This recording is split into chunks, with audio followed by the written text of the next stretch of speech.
नमस्कार किसान भाइयों, एक मिनट के लिए रुकिए और सोचिए, क्या आपके साथ कभी ऐसा हुआ है कि आपने खेत में सबसे महंगी डीएपी डाली, सबसे बढ़िया कंपनी का जिंक डाला, समय पर पानी दिया और दिन रात मेहनत की, लेकिन जब फसल तैयार हुई तो रिजल्ट वहीं ढाक के तीन पात। पड़ोसी के खेत में फसल लहलहा रही है और आपके खेत में पौधे पीले पड़ रहे हैं, बढ़वार रुक गई है।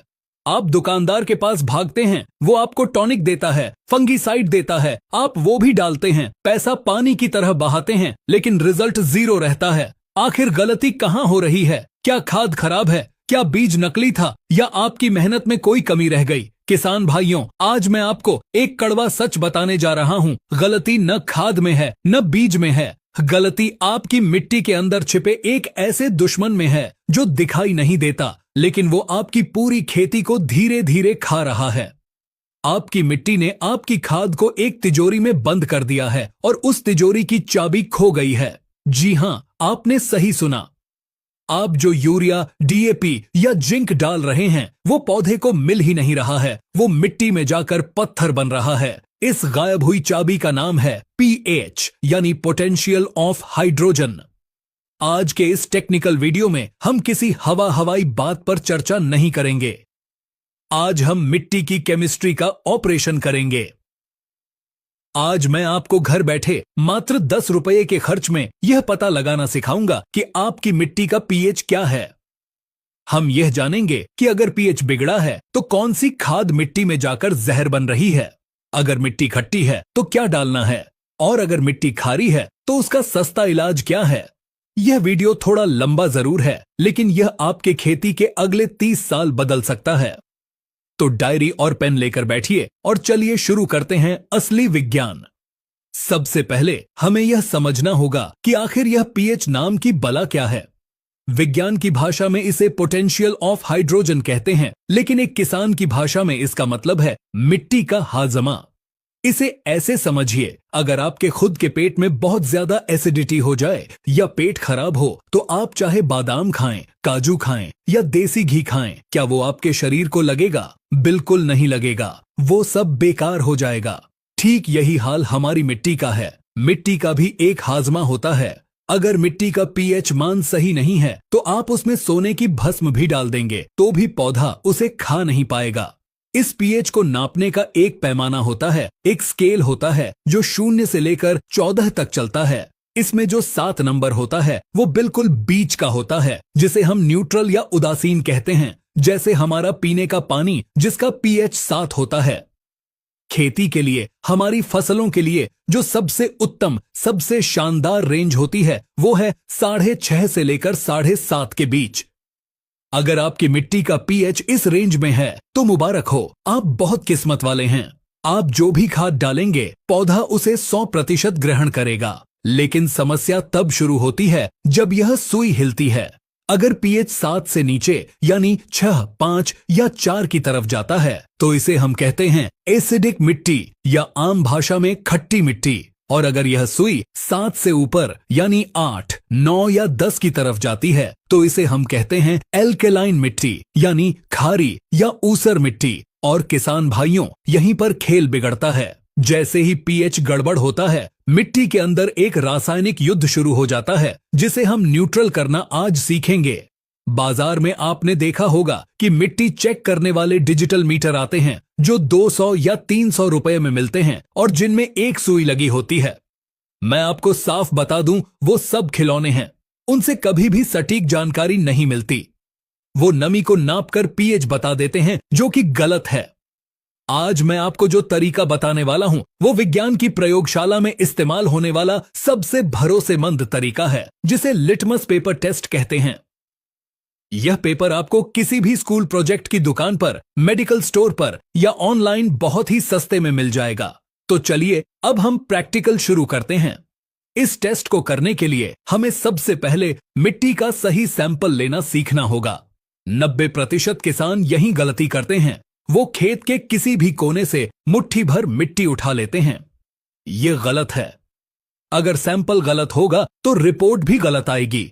आपको क्या करना है? आप अपने खेत में जाएं, खेत के चारों कोनों से और एक बार बीच से, यानी कुल 5 जगहों से मिट्टी लेनी है। जिस जगह से मिट्टी लें वहां ऊपर की घास फूस या कचरा हटा दें। फिर फावड़े या खुरपी से एक वी आकार का गड्ढा खोदें जो लगभग 6 इंच गहरा हो। हमें ऊपर की सतह की मिट्टी नहीं चाहिए, हमें जड़ों के पास की मिट्टी चाहिए। इस गड्ढे की दीवार से खुरच कर मिट्टी निकालें। इन 5 जगहों की मिट्टी को एक बाल्टी में इकट्ठा करें और अच्छी तरह मिला लें। अब इसमें से कंकड़ पत्थर निकालकर फेंक दें। इस मिट्टी को छांव में सुखाना है, धूप में नहीं। धूप में सुखाने से मिट्टी के रासायनिक गुण बदल सकते हैं। सूखने के बाद इसे बारीक कर लें। यह हुआ आपका परफेक्ट सैंपल तैयार। अब टेस्ट के लिए हमें एक खास चीज की जरूरत होगी और यह इस पूरे वीडियो का सबसे महत्वपूर्ण हिस्सा है, इसीलिए ध्यान से सुनिएगा। अक्सर लोग टेस्ट करने के लिए घर के नल का पानी, हैंडपंप का पानी या ट्यूबवेल का पानी ले लेते हैं। यह बहुत बड़ी गलती है। नल के पानी का खुद का पीएच 7 नहीं होता, वो खारा भी हो सकता है। अगर आप खारे पानी से मिट्टी चेक करेंगे तो रिजल्ट गलत ही आएगा। आपको चाहिए डिस्टिल्ड वाटर यानी आसुत जल। घबराइए नहीं, यह बहुत आसानी से मिलता है। जो पानी हम इन्वर्टर की बैटरी में डालते हैं वही डिस्टिल्ड वाटर होता है। या फिर मेडिकल स्टोर पर इंजेक्शन लगाने के लिए जो पानी मिलता है आप उसका इस्तेमाल करें। इसका पीएच बिल्कुल 7 होता है जो हमारे टेस्ट को 100% सटीक बनाएगा। अब विधि को समझिए। कांच का एक साफ गिलास लें। ध्यान रखें गिलास कांच का ही हो, स्टील या प्लास्टिक का ना हो, ताकि हमें आर पार साफ दिखाई दे। इस गिलास में 2 चम्मच अपनी तैयार की हुई मिट्टी डालें। अब इसमें 4 चम्मच डिस्टिल्ड वाटर डालें, यानी जितना मिट्टी उसका 2 गुना पानी। अब इसे किसी लकड़ी की डंडी या प्लास्टिक के चम्मच से अच्छे से घोलें। यहां भी लोहे की चम्मच का इस्तेमाल न करें क्योंकि लोहा मिट्टी के साथ रिएक्शन कर सकता है। अच्छे से घोलने के बाद अब आता है सस्पेंस का समय। आपको इस घोल को 15 से 20 मिनट के लिए बिल्कुल शांत छोड़ देना है, उसे हिलाना नहीं है। ऐसा हम क्यों कर रहे हैं? क्योंकि मिट्टी भारी होती है, वो नीचे बैठ जाएगी और पानी ऊपर तैरने लगेगा। मिट्टी के अंदर जो भी एसिड या क्षार है वो उस पानी में घुल जाएगा। हमें उसी पानी को चेक करना है। 20 मिनट बाद आप देखेंगे कि गिलास में नीचे मिट्टी बैठी है और ऊपर साफ पानी है। अब आप अपनी लिटमस पेपर की किताब से एक छोटी सी पट्टी, एक स्ट्रिप निकालें। इस स्ट्रिप को उस ऊपर तैरते हुए पानी में डुबोएं और तुरंत बाहर निकाल लें। सिर्फ 1 सेकंड के लिए डुबोना है। बाहर निकालते ही आप देखेंगे कि उस पीले रंग के कागज का रंग बदल गया है। यही रंग आपकी मिट्टी की जन्म कुंडली है। अब इस रंग को अपनी लिटमस की किताब पर बने कलर चार्ट से मिलाएं। चलिए मैं आपको डिकोड करके बताता हूं कि किस रंग का क्या मतलब है और उसका आपकी फसल पर क्या असर पड़ रहा है। सबसे पहले अगर कागज का रंग गहरा हरा यानी डार्क ग्रीन हो गया है तो किसान भाइयों आप बहुत भाग्यशाली हैं। इसका मतलब है आपकी मिट्टी का पीएच 7 के आसपास है। आपकी मिट्टी न्यूट्रल है। आपको इसमें कोई भी सुधार करने की जरूरत नहीं है। आप जो भी खाद डालेंगे वो सोना बनकर उगेगी। लेकिन अगर कागज का रंग पीला या हल्का नारंगी या लालपन पर आ गया है तो खतरा है। इसका मतलब आपकी मिट्टी का पीएच 7 से नीचे जा रहा है। यह 6, 5 या 4 हो सकता है, यानी आपकी मिट्टी एसिडिक या खट्टी है। अब सुनिए कि खट्टी मिट्टी होने से आपको क्या भारी नुकसान हो रहा है। जब मिट्टी एसिडिक होती है तो जमीन के अंदर एल्यूमिनियम और लोहे की मात्रा जहरीले स्तर तक बढ़ जाती है और ये दोनों तत्व मिट्टी में मौजूद फास्फोरस के दुश्मन हैं। आप जैसे ही डीएपी डालते हैं यह एल्यूमिनियम उस फास्फोरस को जकड़ लेता है और उसे लॉक कर देता है। पौधे की जड़ें बढ़ नहीं पाती, पौधा बौना रह जाता है और सबसे बड़ी बात, एसिडिक मिट्टी में फंगस बहुत तेजी से पनपती है। अगर आपके खेत में बार बार उकठा रोग आ रहा है, जड़ गलन हो रही है, तो समझ लीजिए आपकी मिट्टी खट्टी हो चुकी है। यहां कैल्शियम और मैग्नीशियम की भारी कमी हो जाती है। अब तीसरे रंग की बात करते हैं। अगर लिटमस पेपर का रंग गहरा नीला या बैंगनी यानी पर्पल हो गया है तो यह दूसरी तरह का खतरा है। इसका मतलब पीएच 7 से ऊपर जा रहा है, 8 या 9 की तरफ। आपकी मिट्टी एल्केलाइन या क्षारीय है। भारत के ज्यादातर इलाकों जैसे पंजाब, हरियाणा, राजस्थान और पश्चिमी उत्तर प्रदेश में यही समस्या है। क्षारीय मिट्टी में क्या होता है, जैसे ही पीएच 7.5 के ऊपर जाता है, मिट्टी में मौजूद सूक्ष्म पोषक तत्व जैसे जिंक, आयरन, मैंगनीज और कॉपर ये सब लॉक हो जाते हैं।